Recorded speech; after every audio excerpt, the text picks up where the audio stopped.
Lucky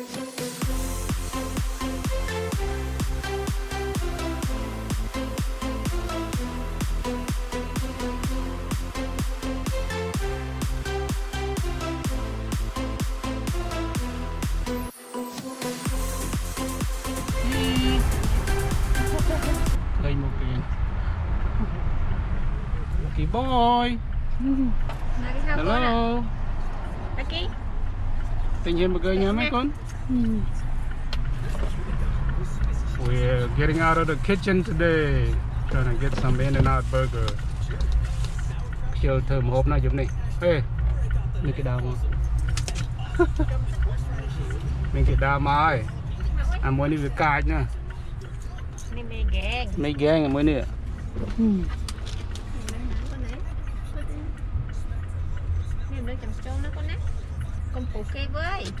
Taking a break from cooking today, but the line is so long. It's 9 and 10. They're just taking the order over there. I know, and they close at 7. It's almost 6 now. Hopefully we'll get some food within an hour. Now shopping Shopping hamburger. Shopping hamburger. Not cooking today.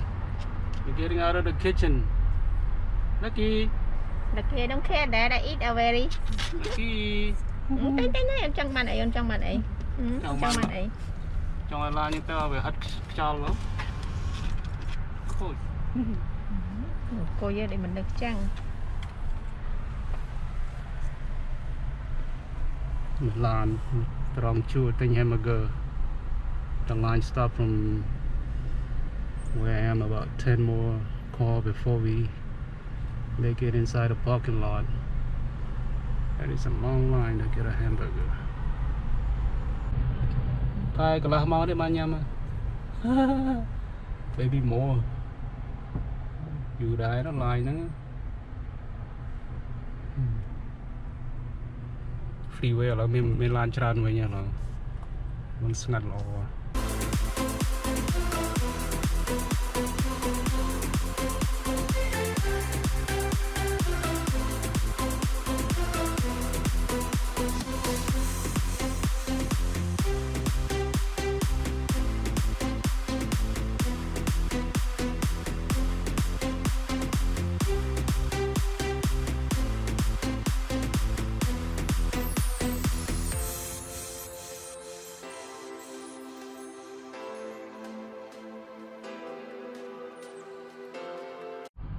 Okay, 732 Lucky.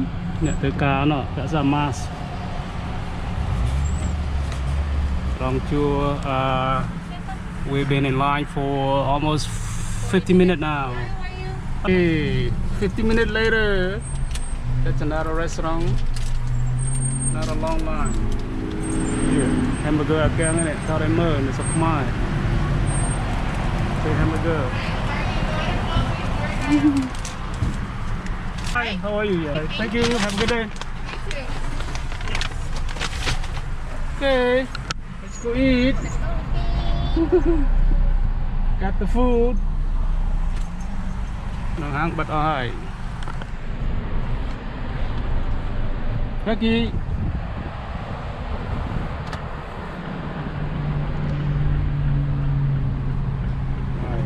Ban yam.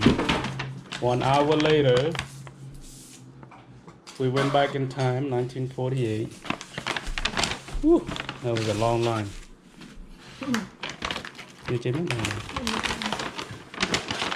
American hamburger. Này bạn thơm hộp tế share được không? Này. Chả nào nhâm hamburger. Bọn đang quay trong la nó chết mà mau. Nó thứ mấy chứ?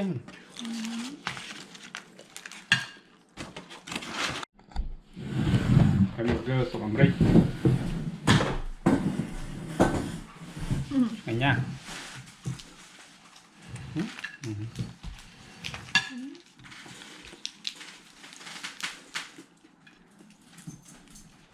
Cúp. Chờ bạt là kia tầm liêng tay hái. Come on, fat boy. You can do it. nè đặt cái clean đó nè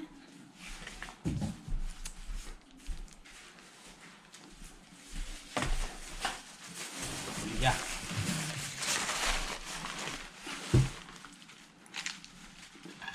tình kỳ nhầm với tình yêu nhưng thời nhầm người ta này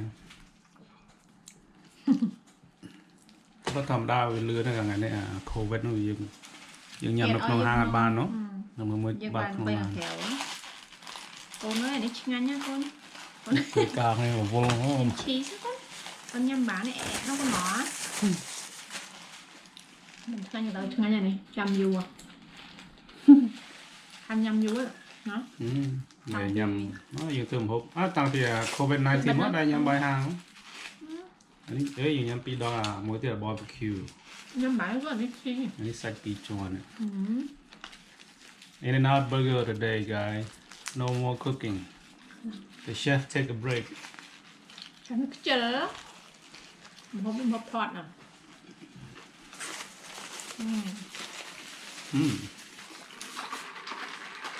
và coi cái nữa mà con calorie mà còn cắt calorie một cái khen là dân ăn nhâm từ cối tôm rồi nhâm 200 exercise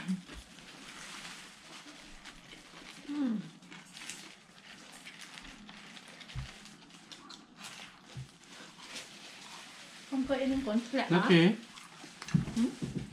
làm lại là mình coi nhá coi nhắm coi nhỉ nặng coi như vậy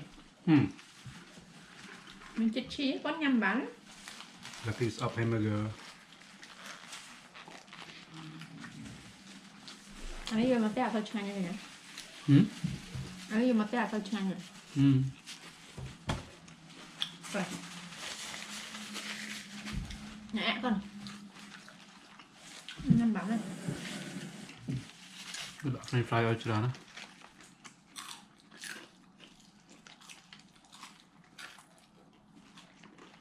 cái nhà tôi chọn rồi bây giờ mà tao rồi nữa tập bắt nên chơi hai mà tôi nằm lan đi từ đây đó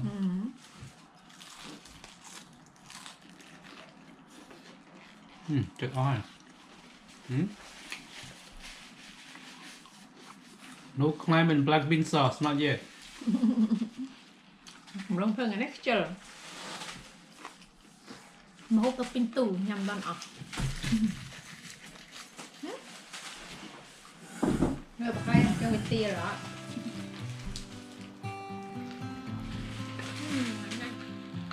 còn nhầm cái đó ngày nay bom ổn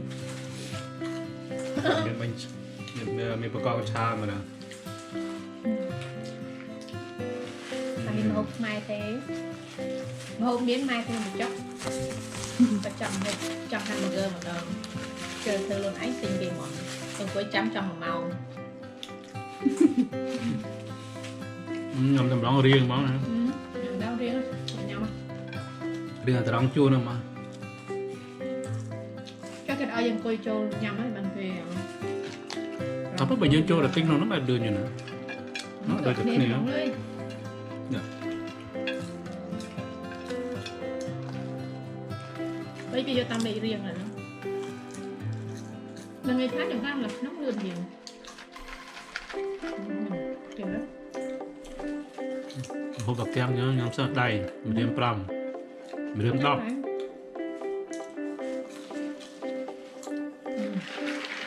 Nhằm hai tôi chặt nó chưa lắm nữa.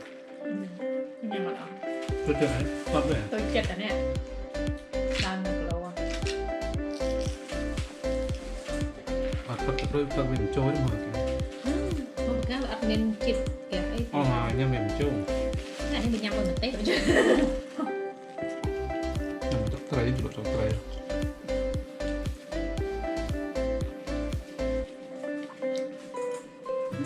Một tay chưa độ thêm mà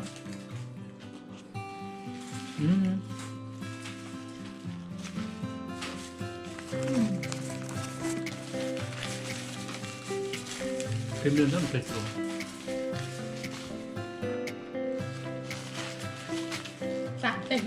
Okay, see you maybe tomorrow. Cook something.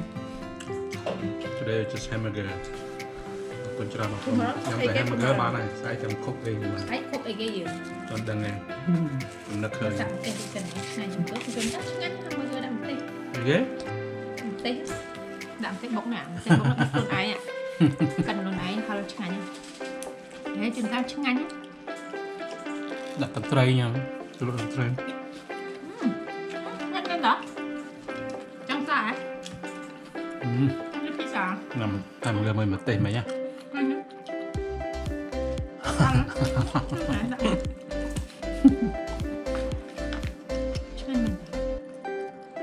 mấy cùng nhâm con một cái khăn đấy nè khôi chừng thêm nung kẹo đấy đậm tê chanh nó cứ vậy